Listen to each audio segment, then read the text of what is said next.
service or the music and the decorations that we've enjoyed this morning, then that's a pretty good day. I don't know that you can hope for a good sermon, but we'll see. 2 out of 3 ain't bad. And maybe we'll be 3. We'll see. Fiddler on the Roof is the 1971 musical drama film produced and directed by Norman Jewison. It's an adaptation of the 1964 Broadway musical of the same name, with music composed by Jerry Bach, lyrics by Sheldon Harnick, and screenplay by Joseph Stein. The film won 3 Academy Awards, including one for arranger-conductor John Williams. It was nominated for several more, including Best Picture, Best Actor for Chaim Topol as Tevye, Best Supporting Actor for Leonard Frey, who played Motel Kamzor, the tailor. Both had originally acted in the musical, Topol as Tevye in the London production, and Frey in a minor part as Mendel, the rabbi's son. The film centers on the family of Tevye, a Jewish family living in the town of Anatevka in Tsarist Russia in 1905. Anatevka is broken into 2 sections, a small Orthodox Jewish section and a larger Russian Orthodox Christian section. Tevye notes that we don't bother them, and so far they don't bother us, although later in the film that proves not to be the case. Throughout the film, Tevye breaks the 4th wall by talking at times directly to the audience or at the heavens, to God, for the audience's benefit, and much of the story is told in musical form. Tevye is not wealthy, despite working hard, like most Jews in Anatevka, also having many children. He and his wife, Golda, have 5 daughters and cannot afford to give them much in the way of dowries. According to their traditions, they have to rely on the village matchmaker, Yenta, to find them husbands. Life in the little town of Anatevka is very hard, and Tevye speaks not only of the difficulties of being poor, but also of the Jewish community's constant fear of harassment from their non-Jewish neighbors. Tevye explains how life in general is difficult, like the challenge of a fiddler maintaining his balance on the roof, and thus the title, Fiddler on the Roof. The story of Fiddler on the Roof communicates a father's heart. Tevye has a deep commitment to the traditions of his community. He tells that commitment through the song, tradition. Tradition, tradition, tradition, tradition, tradition, tradition. Day and night must scramble for a living, feed a wife and children, say his daily prayers, and to who has the right as master of the house to have the final word at home. The papa, tradition. The papa, tradition.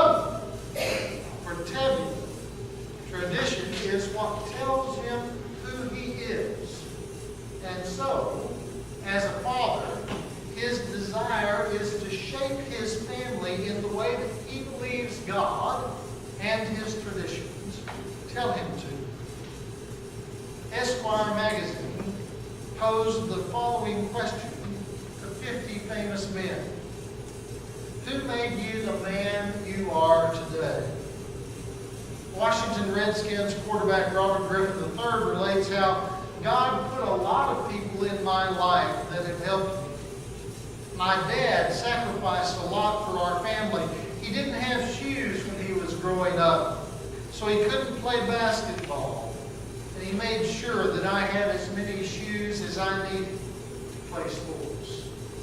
Actor Samuel L. Jackson talked about being shaped by the women who raised him and by teachers as well. I had English teachers in junior high and high school who encouraged me to read different things than I was reading, to read Shakespeare and Beowulf, and to expand my horizons in that particular way. Senator Marco Rubio learned from his grandfather to dream and aspire. Actor Kevin Bacon credits his mother with teaching him and his brother compassion and honesty. Music powerhouse Quincy Jones is grateful to Count Basie for teaching him that you have to experience the valleys of failure, where you find out where you really are to get to the mountaintop of success.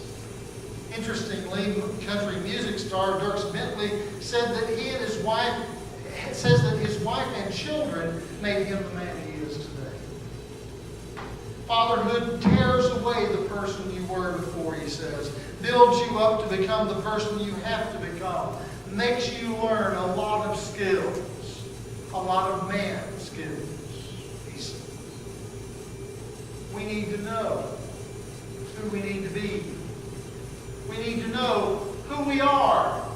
If we know who we are, then we're least likely to strike out against someone else. It's many times you're going to hear, you have heard, and will continue to hear, I suspect, that we have many problems in this country.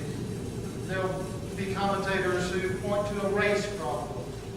There'll be commentators that point to an economic problem, a problem of distribution of income. There will be people that point to all kinds of other social problems. I want to propose that perhaps we have a simpler problem. We have an identity problem. We have a problem in knowing who we are and having confidence that who we are is enough. So whenever people are struggling with that issue, they strike out at anybody. Anybody who has some status or some ability or some wealth that they don't have, anyone that has a superior stance in society, anybody who has a superior status in society. We fail to understand the treasure of who we are, who God has created us to be. I tell you, I may not have much money for the dowries for his daughters, but he loved them all immensely. His treasure was in his family. His treasure was in who he knew he was, the Papa. The Father's heart embraces a crisis. The Texas dad, who did not want to offer his name, had some unexpected excitement on his family vacation.